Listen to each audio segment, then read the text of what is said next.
नमस्कार, मैं डॉक्टर हेम श्रीवास्तव।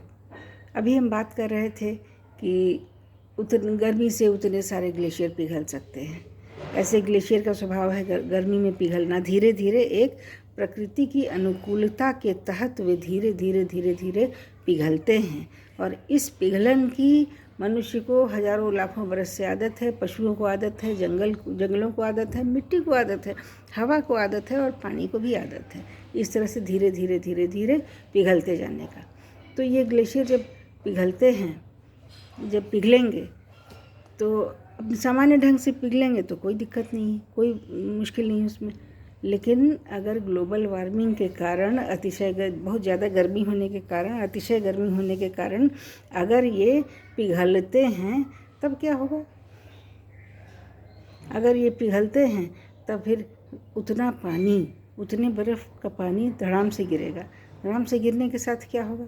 फिर वो एक जो सामान्य नदी बहती आई थी, पहाड़ों से उतरती आई थी, धाराएं होती हैं, धाराएं मिलती हैं, मिलते मिलते मिलते मिलते ट्रिब्यूटरीज़ बनी होती हैं। फिर ट्रिब्यूटरी आगे चल कर के कई ट्रिब्यूटरीज़ मिल कर के आगे एक नदी का रूप धारण करती है। वो कहाँ होगा? पानी तो बढ़ गया, पानी तो 8 गुना बढ़ गया, 6 गुना बढ़ गया। अब वो सारी ट्रिब्यूटरी अब एकदम से मिट जाएंगी, सबकी पहचान मिटेगी। पानी इतना ओवरफ्लो करेगा कि धाराओं का कोई अस्तित्व नहीं रहेगा। फिर धाराओं का कोई अस्तित्व नहीं रहेगा। फिर ये धाराएं किसी भी दिशा, मनमाने दिशा में बह जाएंगी। कोसी क्या करती है? कोसी मनमाने दिशा में बह जाती है। बहुत पहले जो उसने कोई धारा छोड़ दी थी तो बस लोगों ने समझ लिया कि अब ये धारा बंद हो गई, अब यहाँ बस्ती बसा लेने चाहिए, अब यहाँ गांव शहर बन जाने चाहिए, यहाँ सड़कें बन जानी चाहिए, यहाँ कारखाने बन जाने चाहिए।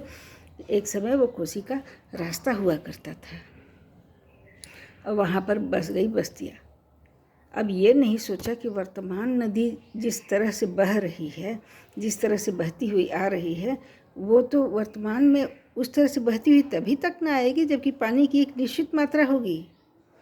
पानी जहाँ निश्चित मात्रा से ज़्यादा हो गया, कई गुना हो गया, अगर हिमालय के पहाड़ों पर, नेपाल में या कहीं भी बर्फ़ एकदम से पिघल गई और बहुत ज़ोरों से बह करके आई तो फिर क्या होगा? फिर यही कोसी क्या उस पानी को संभाल पाएगी? उस पानी को लेगी? नहीं लेगी।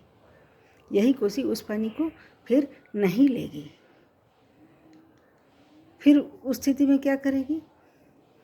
वह कोई पुरानी धारा जो एक समय बहती थी, पुरानी धारा को चुन लेगी, किसी पुरानी धारा को फिर से पकड़ेगी और जहाँ बस्तियाँ बही हैं वहाँ से बहने लगेगी। तो वहाँ पर हम कहेंगे कि कोसी ने रास्ता बदल दिया और बाढ़ लेकर के आई है, बहुत बड़ा विनाश लेकर के आई है।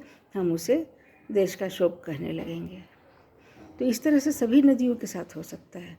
पहाड़ी नदियों के साथ ऐसा ज़्यादा होता है क्योंकि उनमें वेग बहुत ज़्यादा होता है।